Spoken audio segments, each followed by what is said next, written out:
she's gone. Eh bien bonjour, bienvenue pour ce nouvel épisode de Radio Barjo qui est consacré aux intelligences artificielles dont on parle beaucoup ces dernières années, ces 2-3 dernières années. Alors autour de la table pour en discuter, nous avons déjà un expert, on peut le dire, dans la personne de Cédric, qui suit une formation, si j'ai bien compris, sur le sujet. Tout à fait.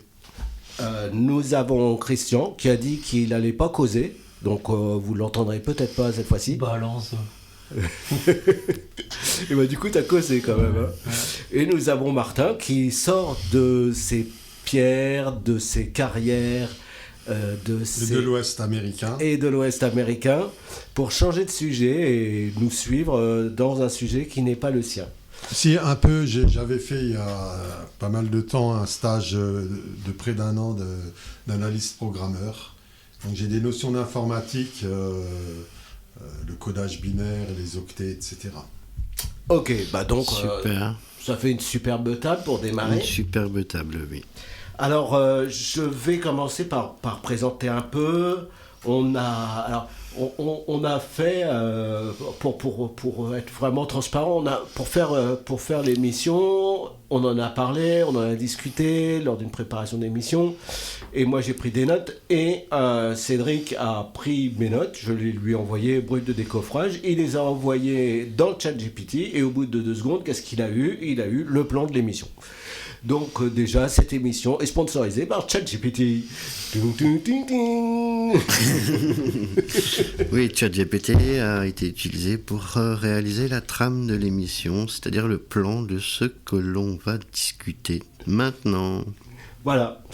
Alors, je vais suivre le plan. Hein.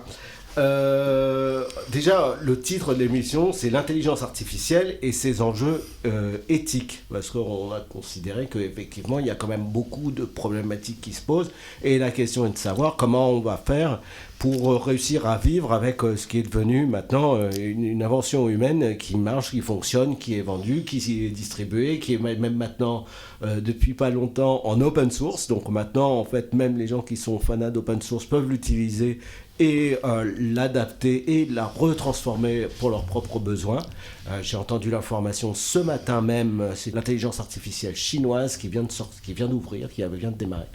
Oui, DeepSeek. DeepSeek, voilà. DeepSeek, l'intelligence artificielle chinoise, mais bon, avant Meta, la société qui gère Facebook, a aussi mis en ligne des modèles de langage qui permettent de faire de l'open source, sous licence libre, ouverte. D'accord.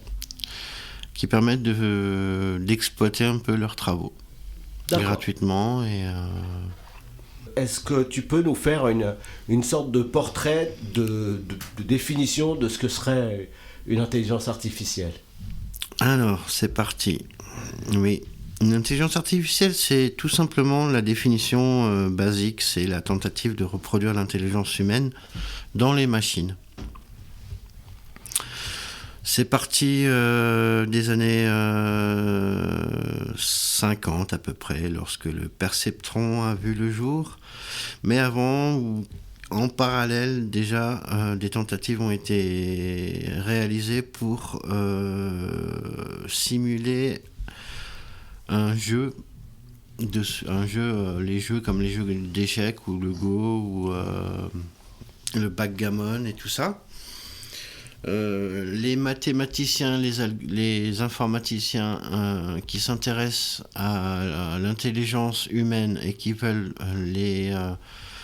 le coder finalement, le décoder pour le mettre sous forme de langage, ont réalisé des travaux déjà pendant toute cette soixantaine d'années.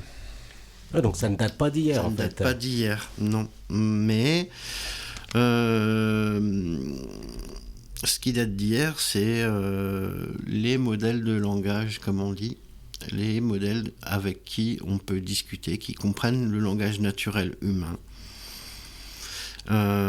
Et c'est parti avec ChatGPT, bien que c'est Google qui a réalisé Je donne quelques noms de boîtes. Je t'en prie. Quelques noms de boîtes qui ont fait des percées là-dedans, ce domaine. Google avec ce qu'on appelle des transformers, c'est une technique pour réaliser des réseaux de neurones. Je ne vais pas rentrer dans les détails parce que ce n'est pas l'objet de l'émission de faire un cours sur les réseaux de neurones. Un réseau de neurones, c'est juste des fonctions mathématiques et algorithmiques agencées sous forme de réseaux, c'est-à-dire de liens interconnectés, qui a une entrée, calcule une sortie probable, comme par exemple pour les modèles de langage, je dirais Paris est la capitale de, et finalement le plus probable de la France, et donc il va sortir la France comme réponse. D'accord. Donc je vais essayer de résumer un peu différemment. En fait, ce que prévoient les modèles génératifs, c'est de prévoir la réponse la plus probable à partir de modèles de ce qu'on appelle des modèles de réseaux neuronaux, c'est-à-dire les neurones, ils sont connectés les uns aux autres de façon un peu anarchique, mais ça fonctionne puisqu'on en a quand même beaucoup dans le cerveau.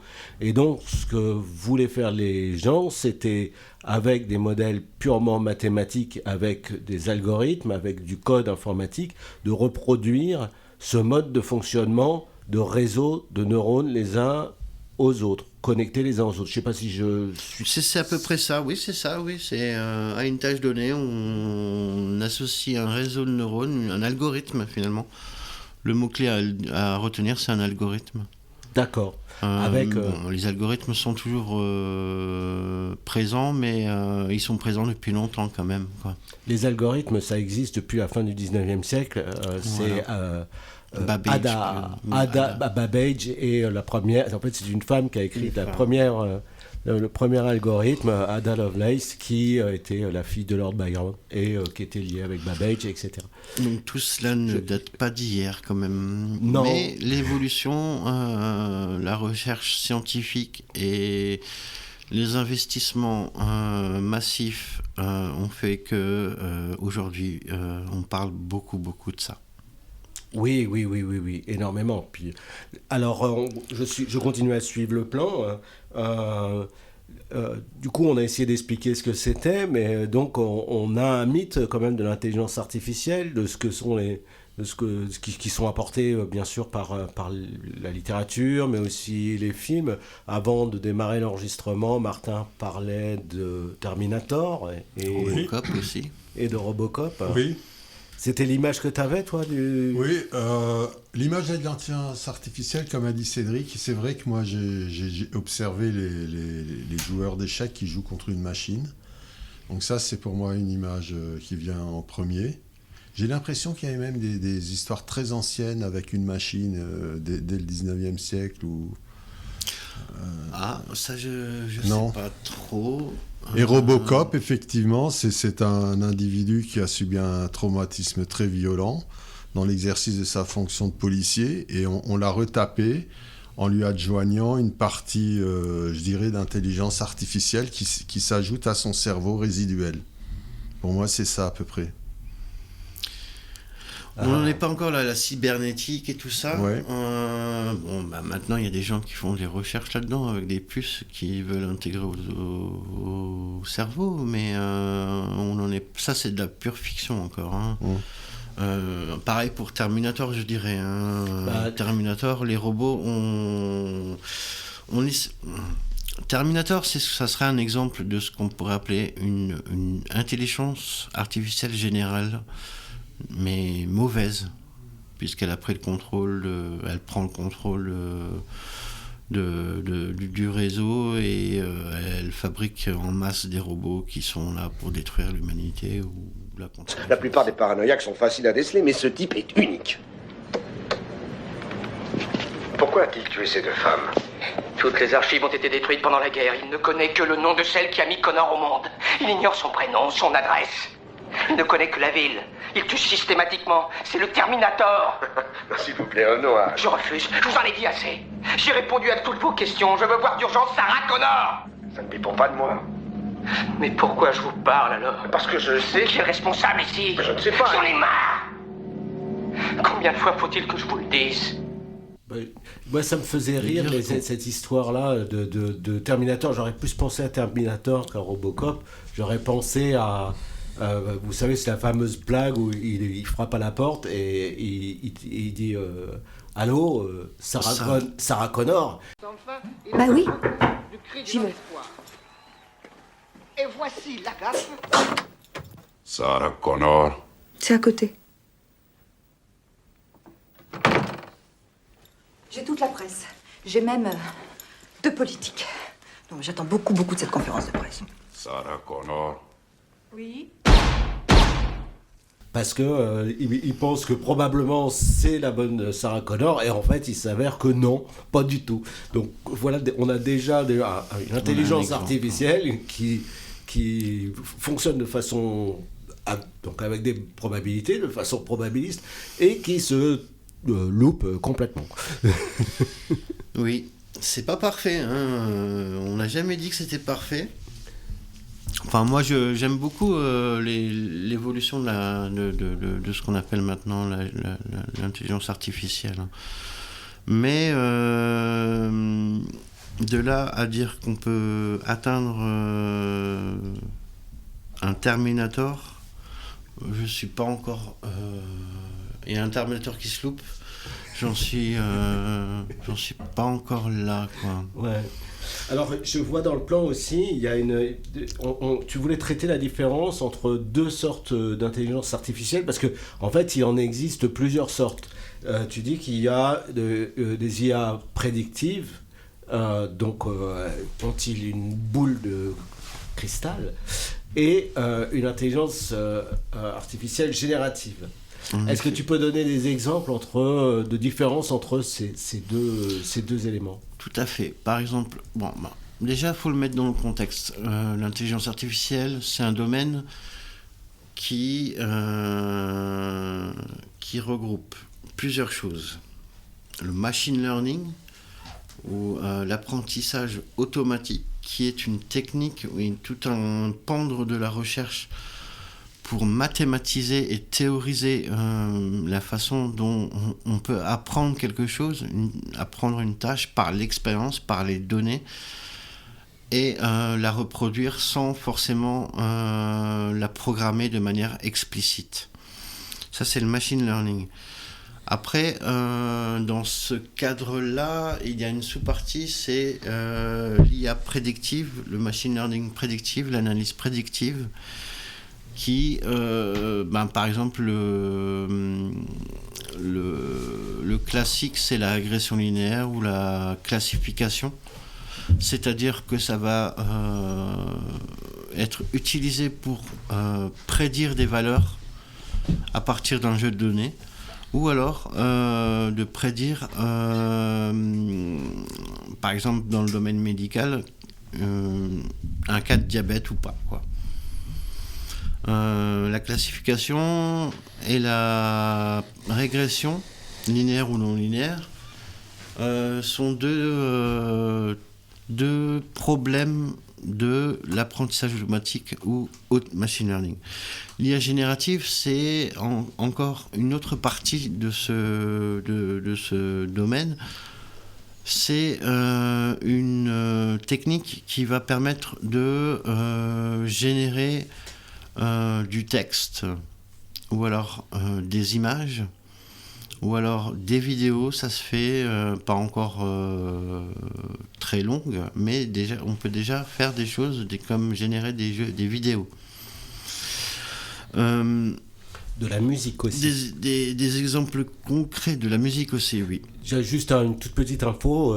Deezer, donc, qui est une plateforme d'écoute de musique en ligne, a annoncé qu'elle mettait en place des intelligences artificielles pour évaluer le fait que des musiques en ligne soient réalisées par des intelligences artificielles et pour des problèmes de droit d'auteur, parce que en fait ces musiques, ce sont des gens qui ont utilisé des intelligences artificielles pour récupérer des droits d'auteur, et du coup ce sont les vrais musiciens dont on spolie les droits d'auteur. C'est pour ça que j'ai proposé d'appeler cette émission Intelligence artificielle et ses enjeux éthiques. Bah, c'est pour ça que je donnais le lien, parce que je pense que ça éclaire une partie du truc. Oui, parce que l'IA, les exemples concrets, c'est la reconnaissance d'image, la traduction automatique et la génération de contenu pour l'IA générative.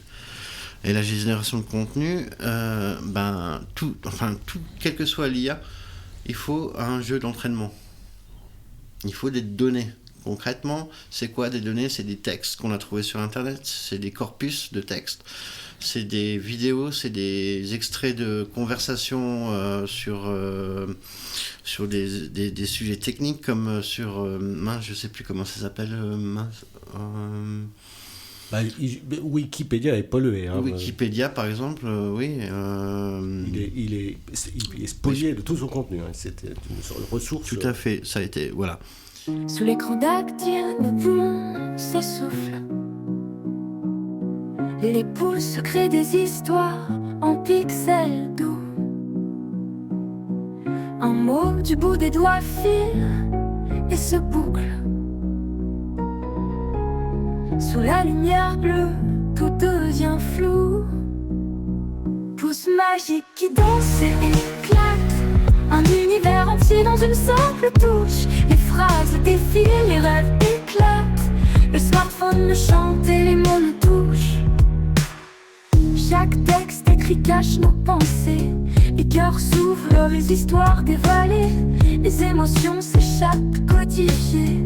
Nos vies digitales s'envolent éveillées.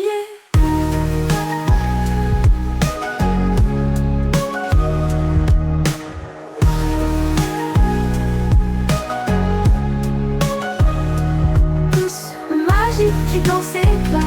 Un univers entier dans une simple touche. Les phrases défilent, les rêves éclatent. Le smartphone me chante et les mots me touchent. Clics et clics magiques, symphonie muette. Les notes numériques prennent forme au bout. Les paroles flottent, la musique s'apprête.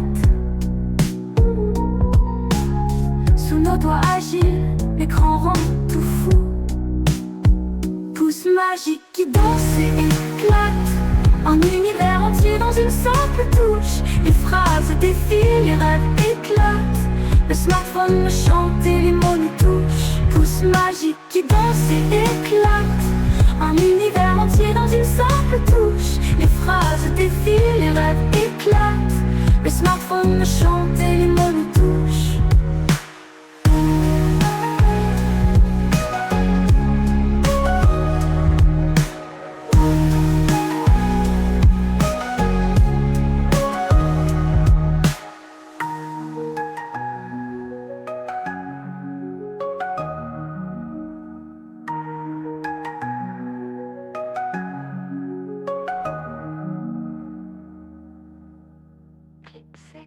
Magique, symphonie muette. Les notes numériques prennent forme au bout. Les paroles flottent, la musique s'apprête. Sous nos doigts agiles, l'écran rend tout fou. Pouce magique qui danse et éclate. Un univers entier dans une simple touche. Les phrases défilent, les rêves éclatent. Le smartphone me chante et mots nous touchent. Cette musique a été générée à l'aide d'une intelligence artificielle. L'idée est partie d'un poème décrivant des pouces sur un écran de smartphone pour écrire. L'idée a été soumise à cette IA. Ma voix est elle aussi celle d'une intelligence artificielle capable de retranscrire à l'oral un texte écrit. On n'en était pas encore à cette étape-là, François, mais il y avait des choses avant, il y a quand même des apports positifs à l'IA. Est-ce que tu voudrais qu'on l'aborde ? Oui, bien sûr. Je suis désolé, mais... Non, mais bien sûr, il faut qu'on avance, t'as raison, je fais un bien piètre animateur. Mais non. Allons-y. Alors, déjà, on peut commencer par les apports positifs. On peut dire déjà que la facilitation de la traduction d'un texte en un autre, ou même d'une personne qui parle en direct par une intelligence artificielle. Donc si j'ai bien compris, celle-ci est générative, elle prend un texte, elle essaye de voir la plus grande probabilité pour que la traduction corresponde, et donc à partir de ce moment-là ressort ça, qui peut être par écrit ou qui peut être même aujourd'hui parlé avec une synthèse vocale. Oui, c'est le text-to-speech. Voilà. Text-to-speech en anglais. Le texte jusqu'au vocal, en fait, c'est de la génération audio qui permettent de retranscrire des choses, comme pour générer des vidéos sur YouTube ou pour voilà. Bah là, des traductions instantanées pour faciliter les échanges. Pour faire simple, si vous avez une vidéo en anglais sur YouTube que vous regardez sur votre smartphone, vous voulez le sous-titrage en français, eh bien vous pouvez éventuellement l'avoir réalisé par une IA selon ce qu'a demandé ou décidé la personne qui a mis cette vidéo en ligne. Voilà. Pour faire simple. Voilà, donc un avantage positif de l'IA, c'est l'accessibilité aussi. C'est ça. Pour les personnes qui ont des difficultés ou des handicaps, qui permettent de pallier les déficits, en fait, les problèmes, de résoudre les problèmes. Ouais. Oui, même quand on a une vidéo en français juste et si on est malentendant, eh bien le sous-titrage permet de le faire. De la même façon, quelqu'un qui ne voit pas ou qui est malvoyant, à partir du moment où il y a un sous-titrage, il peut l'entendre très facilement, et donc ça lui permet malgré qu'il voit mal et qu'il puisse pas réellement lire et que ça ne soit pas du braille, etc., il peut entendre le texte néanmoins. Et tout ça, derrière, ce sont des IA qu'il génère. Donc oui, c'est un avantage. Des algorithmes liés à l'intelligence artificielle, oui. Et est-ce que tu sais si, par exemple, pour les fauteuils motorisés, il y a aussi des intelligences artificielles qui seraient des aides à la conduite ou quelque chose comme ça? Je ne sais pas. Alors effectivement, c'est une bonne question parce que maintenant Tesla travaille sur les véhicules autonomes. Donc on pourrait imaginer qu'il y a des sociétés, des startups mais je ne suis pas au courant, hein, je ne sais pas si ça existe. Mais oui, c'est une idée de faciliter le déplacement des personnes qui ont des problèmes moteurs, des handicaps moteurs. Oui, tout à fait. Mais il faut s'attendre quand même à ce qu'il y ait beaucoup de choses qui soient facilitées pour tous les problèmes de handicap. On parle de handicap visible. Espérons déjà, quoi. Ouais. Oui, bien sûr. Espérons, parce que c'est malheureusement pas le souci des gens qui sont à la tête de ces technologies, quoi. Bah non, pas forcément, mais bon, ça, on verra bien. On verra bien. Et là, donc voilà, on peut parler maintenant des métiers transformés ou vite fait des métiers transformés remplacés. Hein. Les opportunités créées par l'IA, ça c'est. Alors on trouve tout et n'importe quoi. Hein.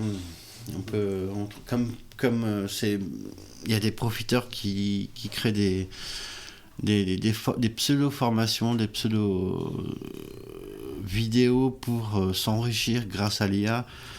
Non, c'est pas ça que j'aimerais évoquer. Hein. Mais par exemple, tout ce qui est métier, il y a des métiers qui vont être transformés. Le métier, notamment dans tout ce qui est traduction, comme on l'a évoqué, dans tout ce qui est... Les interprètes seraient remplacés par des... Peut-être, je ne sais pas si ça se fait. Hein. Après, les opportunités, il y a des métiers qui vont rester. C'est une bonne chose, ça. Parce que, un Terminator n'est pas parfait, pour rigoler, hein, pour déconner. Terminator... il se trompe de Sarah Connor. Mais les IA, elles peuvent aussi... rien ne remplacera un professionnel humain dans son domaine d'expertise qui excelle, quoi, en fait. Hein. Il y aura toujours des besoins, d'interprètes pour des gens qui souhaitent des relations toujours humaines. Il y a plusieurs choses. Cette question-là, elle est assez profonde. Il s'avère que dans le lieu où je travaille à côté d'un traducteur. Et il utilise énormément DeepL, donc qui est le gros traducteur au monde, qui est capable de traduire vraiment de beaucoup de langues, avec un respect du langage et des capacités. Il est capable de traduire un livre en une journée, enfin même pas, en 5 minutes, 10 minutes. Si on a un abonnement, en fait, on peut traduire un livre, on le scanne, ça met 1 heure, on l'envoie sur DeepL, ça met 10 minutes, et on reçoit la traduction, ça met 10 autres minutes, donc on peut dire qu'en une matinée, le livre est traduit. Évidemment, le travail de l'interprète, il n'est plus du tout le même. C'est de la relecture, c'est de la comparaison entre le texte original et le texte traduit, c'est localiser les faux amis, je dirais, des trucs qui ne correspondent pas. Et puis, il y a aussi, dans le travail du traducteur, le fait de retranscrire le style de l'écrivain originel. Ça, c'est le vrai travail du traducteur, en fait. Ces gens ont un niveau d'études qui vont d'un bac plus 5 à un bac plus 8 et qui, justement, sont aussi formés à retrouver ces choses-là. Si vous lisez, je ne sais pas, Le Seigneur des Anneaux en langue originale et que vous avez une traduction, tu fais plein de bruit avec ton micro, hein, Martin. Bah oui. Et donc, vous lisez ça traduit par une intelligence artificielle, vous n'aurez pas le style de l'écrivain. Vous aurez un truc qui peut être finalement assez plat et probablement le plaisir de la lecture en sera fortement diminué. Voilà. Ça me fait penser, il y a pas longtemps, dans les dernières nouvelles Alsace, ils ont relaté un traducteur je crois, d'Utenheim, près de Benfeld, qui a eu un prix parce qu'il a traduit un livre très, très difficile à traduire, je ne sais plus dans quelle langue, et il a fait des traductions très, très, très remarquables où il a rendu le style et l'esprit de la langue originelle. Ce genre de métier ne va pas disparaître parce que maintenant on arrive à automatiser la traduction. Non. Ou bien 1984 de Orwell a connu récemment une nouvelle traduction qui, paraît-il, est bien améliorée par rapport à l'ancienne. D'accord. Ah ben moi j'attends une traduction de Game of Thrones alors. Eh ben oui, voilà. C'est ce genre d'écrit comme ça auquel on tient. Et moi, je suis un grand lecteur de science-fiction et aussi, c'est pareil. Il y a des textes, j'aurais bien aimé qu'ils soient mieux traduits que ça. Oui. Effectivement. Ah, tu avais lu l'original dans la langue originale? Ça m'est arrivé des fois et c'est vrai que c'est un peu à pleurer. Je croyais que la science-fiction, c'était plein d'écrivains moyens. En fait, il y a des fois, c'est vraiment des traducteurs moyens. C'est vrai. Bon, c'est une question de budget aussi pour la traduction. Hein. C'est toujours pareil. Là, les budgets vont être diminués en fait avec l'IA. Mais alors voilà, ça a un effet. Alors on parle de la traduction, mais il y a plein de métiers pour lesquels les choses vont changer. Je pensais aux gens qui travaillent dans des call centers, dans des centres d'appel pour vendre des choses ou pour répondre à des questions, aux services clients, etc. On est tous en train de pester quand on appelle un service client, je sais pas, EDF. Si vous voulez de l'information concernant, tapez 1. Si vous avez déjà un numéro de client, tapez 3.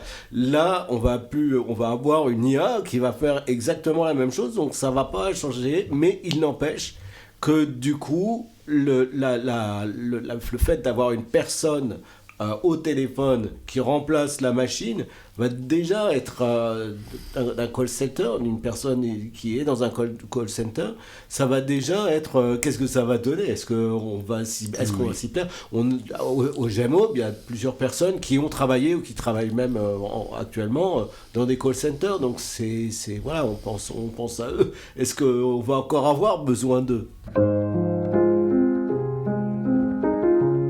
Monsieur Théodore Tumbley, bienvenue sur le premier système d'exploitation intelligent.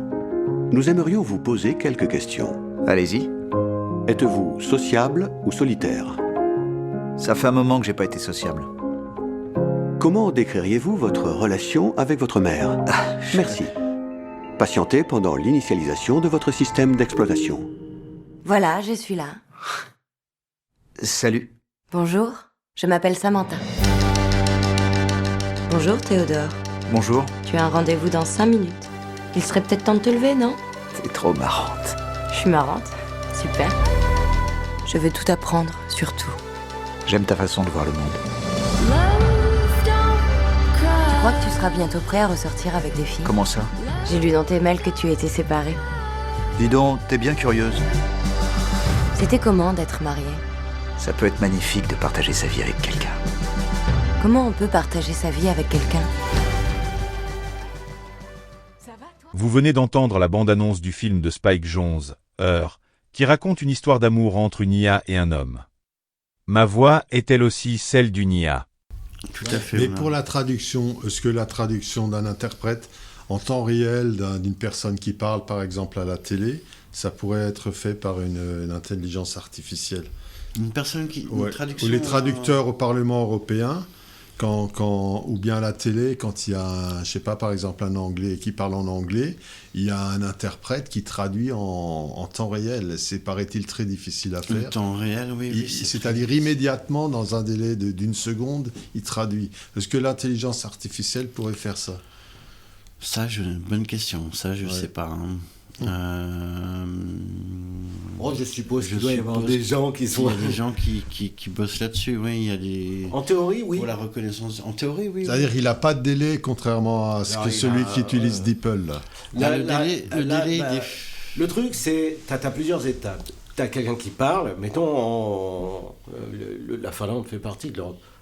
Qui a un Finlandais ou une Finlandaise qui parle en haut, et donc il faut qu'elle soit traduite à plusieurs personnes. Mettons, elle parle en finlandais.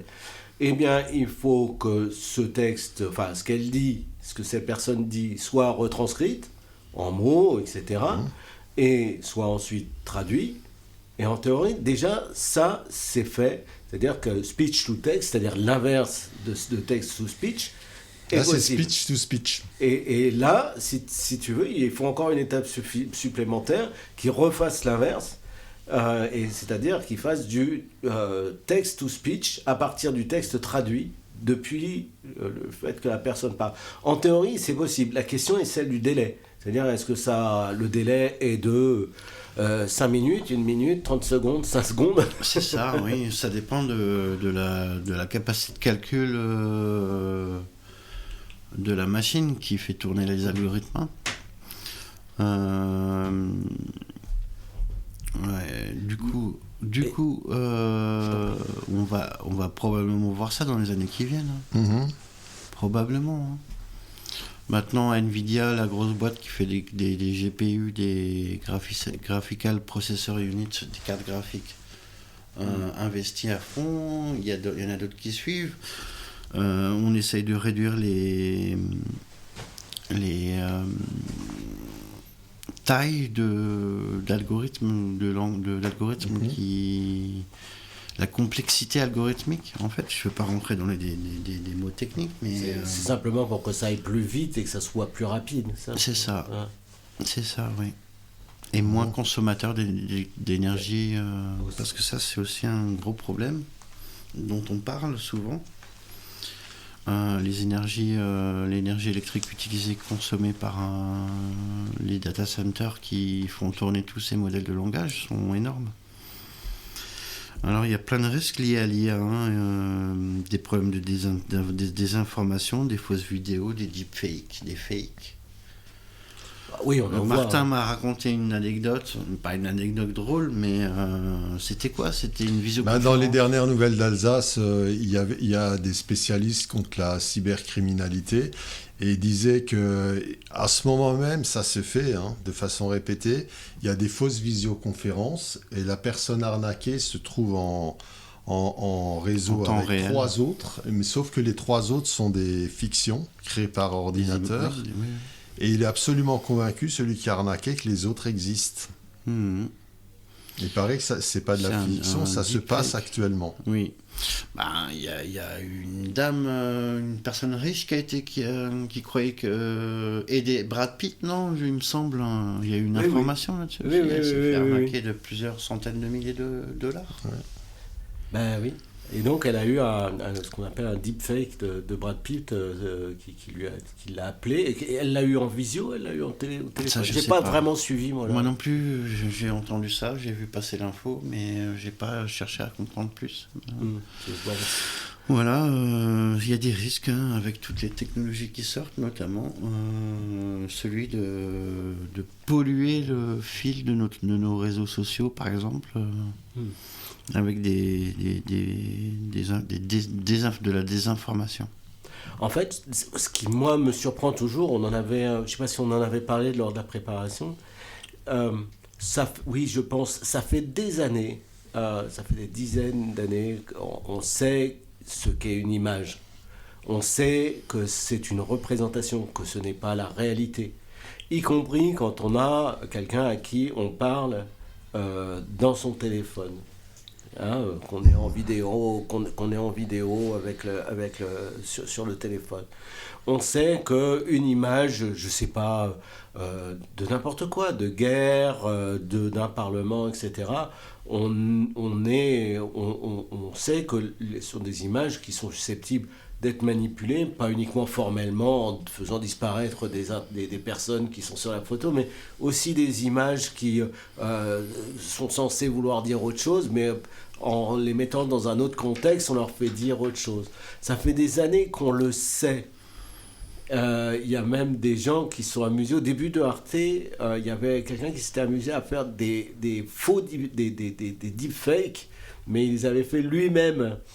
Et il les avait fait à l'époque, on le faisait avec des chaînes de montage. Et donc, c'était des rencontres avec des extraterrestres et des soucoupes volantes. Un Russe qui vivait sous la glace depuis 200 ans et qui revenait d'entre les morts. Il y avait plein de choses comme ça. Il en a fait plein, le gars. Et c'était effectivement des films.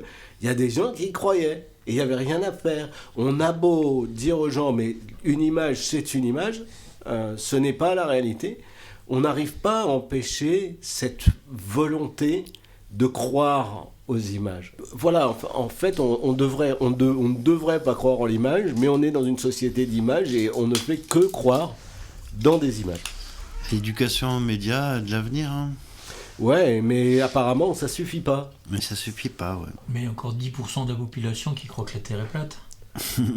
Moi, je pense que l'éducation, ouais, il y a de l'avenir quand même. Il y a du travail et c'est un domaine où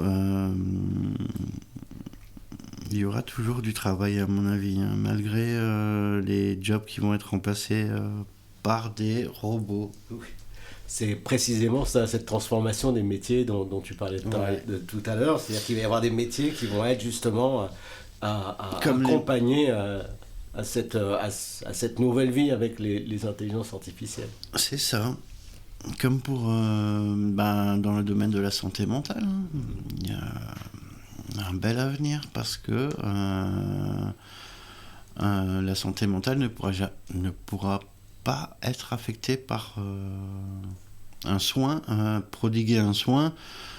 Ça se fait d'humain en humain, pas d'humain avec une machine. Bon, je caricature, mais parce qu'il y a des appareillages de tout ça. Et des appareillages comme des scanners qui seront utilisés pour prévoir des des maladies ou des parties du corps qui sont touchées par la maladie. Et ça, il y a des IA qui sont des algorithmes d'IA qui aident au diagnostic. Mais voilà, certains métiers vont quand même bien changer et d'autres vont bien s'affiner, on va dire. Mais ça fait des surcoûts aussi. La prévention en médecine par imagerie fait des surcoûts. Et il paraît que 20% des cancers du sein détectés par imagerie n'auraient eu aucun effet visible sur la personne s'il n'avait pas été averti. Alors qu'elle est soignée. Elle est soignée.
Charging our battery,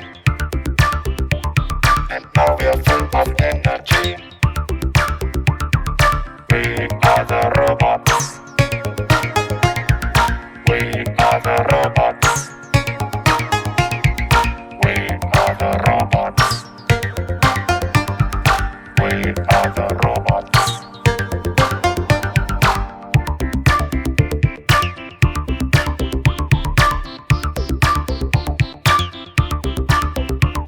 We're functioning automatic, and we are dancing mechanic. We are the robots. We are the robots. We are the robots. We are the robots.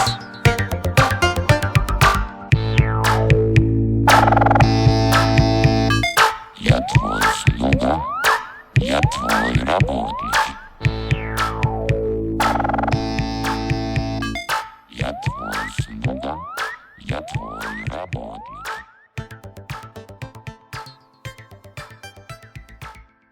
Alors, donc, il y a des questions de propriété intellectuelle avec les IA aussi, tu disais. Oui. Les données qui sont utilisées pour entraîner les modèles ont été volées finalement. Sont volées. Pas toutes les données qui sont. Après, on peut en discuter parce que Internet n'appartient à personne, etc. Mais c'est une grosse question qui se pose. Les questions de propriété intellectuelle. Moi, si j'avais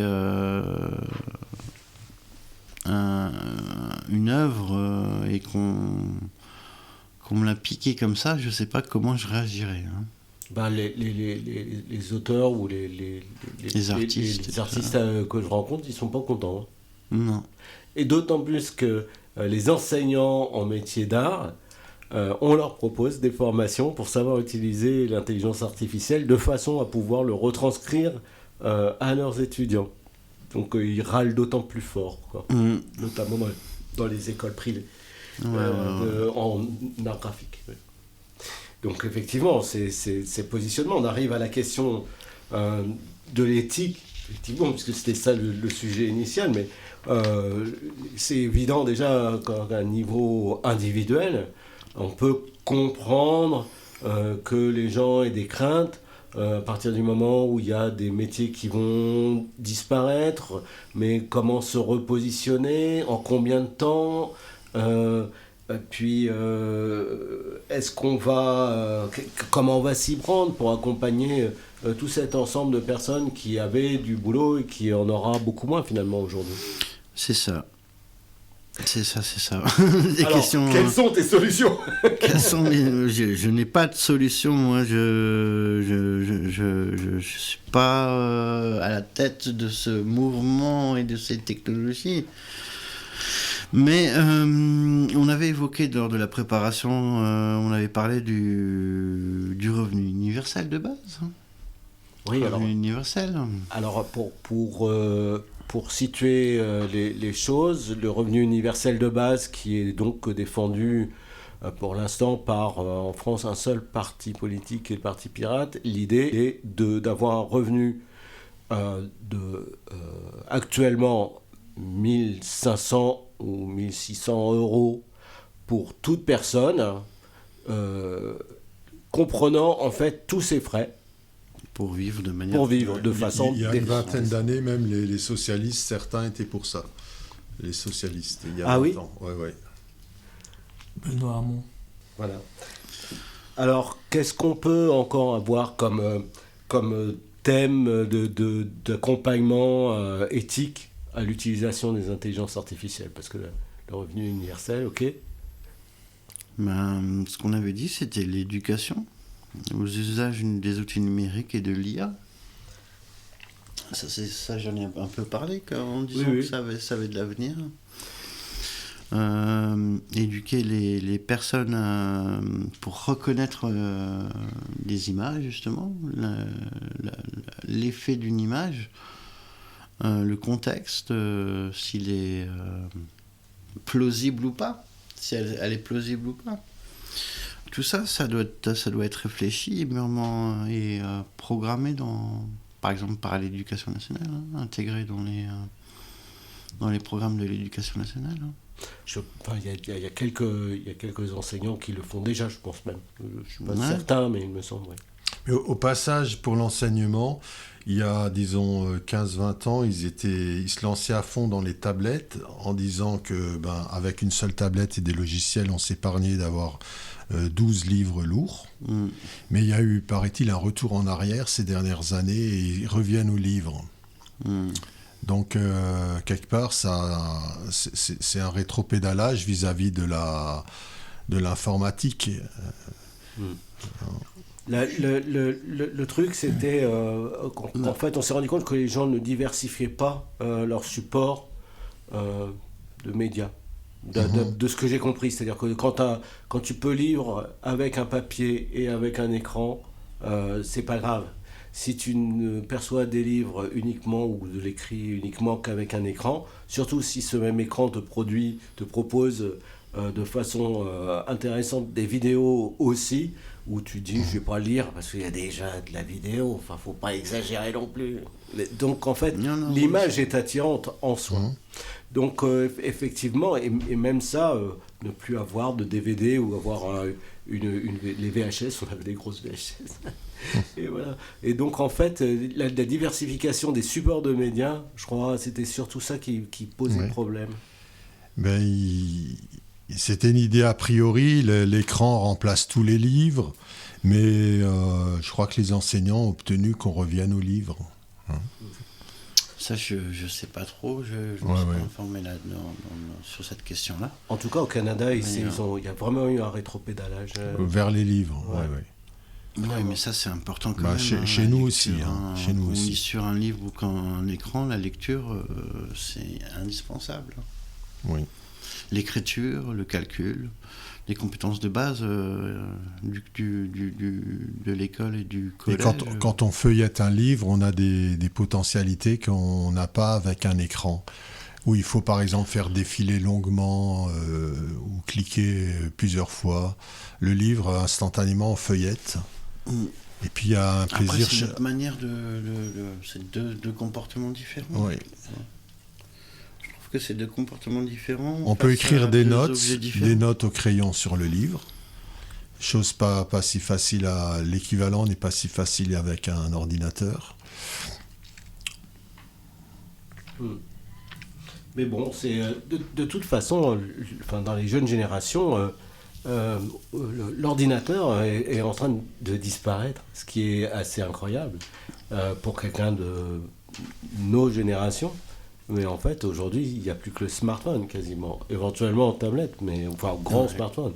Mais et donc ce rapport au papier enfin voilà, qu'est-ce qu'on va faire avec le smartphone alors qu'on est en train de tout faire avec le même appareil?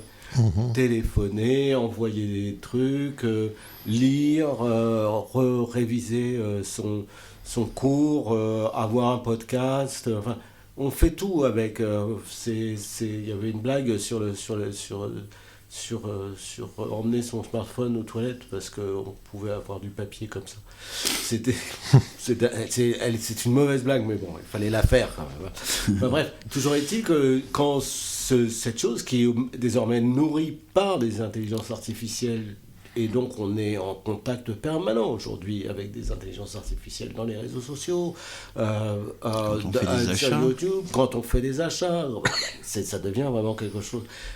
Effectivement, je comprends cette préoccupation de la diversité des médias, et que évidemment dans un livre papier, il n'y aura pas d'intelligence artificielle, où on va être seul à le lire et à le porter et à le manipuler. J'ai pas toujours eu ce discours-là, hein. En plus, c'est ça le plus drôle, quoi. Je me suis dit, oh, c'est pareil. En fait, moi, j'ai changé de point de vue là-dessus assez récemment. Ouais. C'est toute une question de pratique, hein, finalement. Bah oui, voilà. On a parlé de beaucoup de choses. Là, je suis en train de lire. On est tous les deux en train de lire nos notes et essayer de voir, de raccrocher. Mais en fait, on a un peu parlé de tout, etc. Mais il y a des choses qui vont changer, hein, si on continue dans le truc, hein, dans le fil de la discussion. Là, on en est à l'éthique et société, selon mes notes. On a parlé de choses qui pouvaient être extrêmement utiles. On a parlé de transcription et de traduction. D'accessibilité aussi. D'accessibilité envers des handicaps pour les personnes qui souffrent de handicap. On peut voir aussi pour les médecins, pour un certain nombre d'éléments prédictifs de vérification en termes de santé. On peut nommer plein de choses en astrophysique, etc. Ouais, mais les prix Nobel et tout ça de 2024, c'est des gens qui ont bossé avec des algorithmes. L'intelligence artificielle. Oh oui. Ils étaient américains. Des physiciens. Peut-être même des éthologues, on ne sait pas. Je sais pas. Dans la vocabilisation, il y a des choses aussi. Toujours est-il que... Le déploiement juste pour terminer, ce petit aparté, le déploiement des protéines et tout ça, il y a eu des travaux récemment. DeepFold, ça s'appelle, et tout ça, maintenant on peut faciliter la synthèse de médicaments, la recherche de médicaments grâce à ça. Voilà, ça va dans tous les domaines, que ce soit technique, scientifique, culturel et tout ça. C'est incroyable pour moi.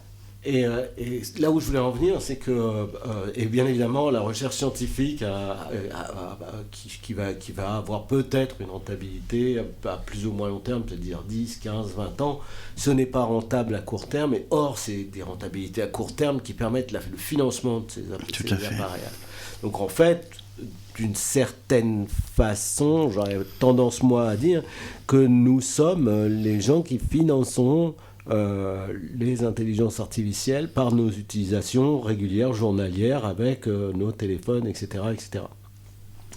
Donc, on a peut-être notre mot à dire aussi sur le fait de leur utilisation ou pas, et plutôt que d'avoir peur, réfléchir sur comment on fait pour l'utiliser de façon cohérente et intelligente. C'est pour ça que j'aime bien cette émission qu'on fait, c'est que les auditeurs vont être un peu plus sensibilisés, peut-être, je l'espère, et s'intéresser à la pratique, l'interaction avec les IA et comment